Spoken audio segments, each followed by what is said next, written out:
What a number of people don't recognize, um, definitely a lot of people outside of my little bubble, is that I actually have had an MI due to mental health stress, which is considered the worst type of MIs out there. It's worse than broken heart syndrome. Broken heart syndrome is known as recoverable. MIs due to broken heart syndrome are so rare that there have been very, very little reports on them. Most people actually die of them. I have a medical order, not just a psychiatry order,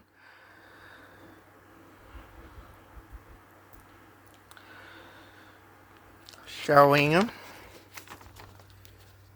for some reason my phone's acting crazy. Basically, it says Mr. Stillman suffers from PTSD. Because of the severity of his symptoms, Mr. Stillman requires at least 1 week's notice of schedule changes and interruptions. That's the interruption letter. There was another letter from them directing me to stay away from stress or not to be stressed. Of course, the nature that I am, I'm going to speak up. I'm well aware of the severity of my health due to the mental health stress that has been caused to me. Chances are I may not live. I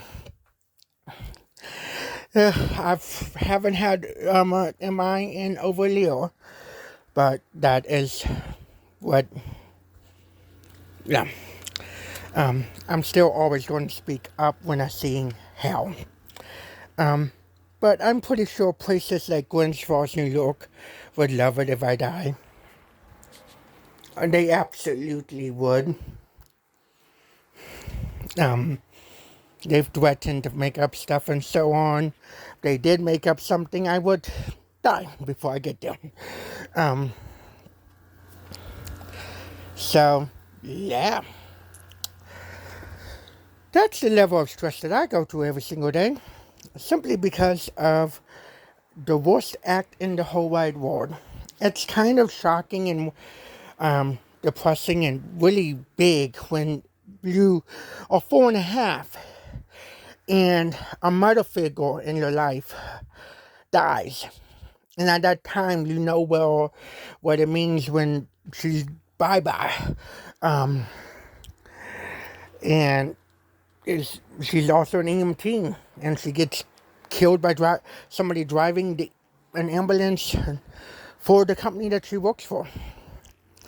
And then speed up your life, and you go in and out of mental health facilities that are shut down. You have a severe form of ADHD. That child that literally was found on top of the fridge, and climbing a ladder to get onto the roof. Those things literally did happen. And ADHD was not known as much back then. Studies on how to treat it and whatnot didn't really come out into the late 90s. And you wound up in multiple facilities that are shut down. You get physically abused multiple times in those facilities. And then your sister takes you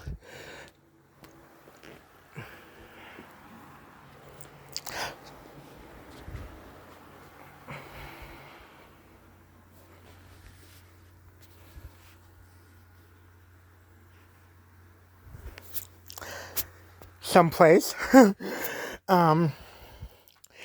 And you wound up moving to a very royal part of the nation. And you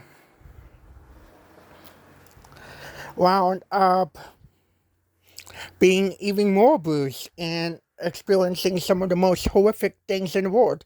It's one thing when you are in one of the mental health facilities when you're younger and somebody walks behind you and goes niggle and then puts you in a full restraint, a bear hug restraint, which was illegal in that area, and to the point that you cannot breathe, you cannot move forward, move backwards. Only thing you can do is go up and down. And that individual actually gets fired. But it's one thing that you experience that and other events. It's a whole nother thing when when the most important person in your life you lose when you're very, very young, less than 5, and then you do grow up with bits of your lives being a little bit better than others, especially when you had first responders around.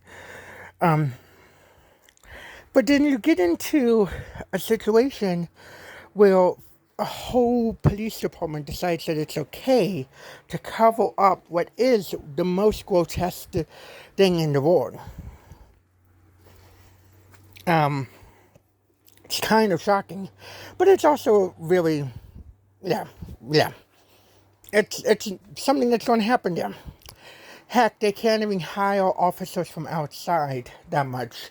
They're hiring from inside for a reason. People, they want people that are going to cover it up, that are going to